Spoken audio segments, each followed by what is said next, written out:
Ở 100g không? Cách trăm chứ bộ à.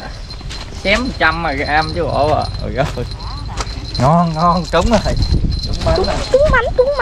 Trúng mánh này. Bỏ cho chiếc xe tăng này.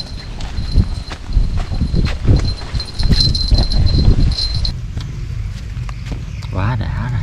Yếu 100g ngon rồi.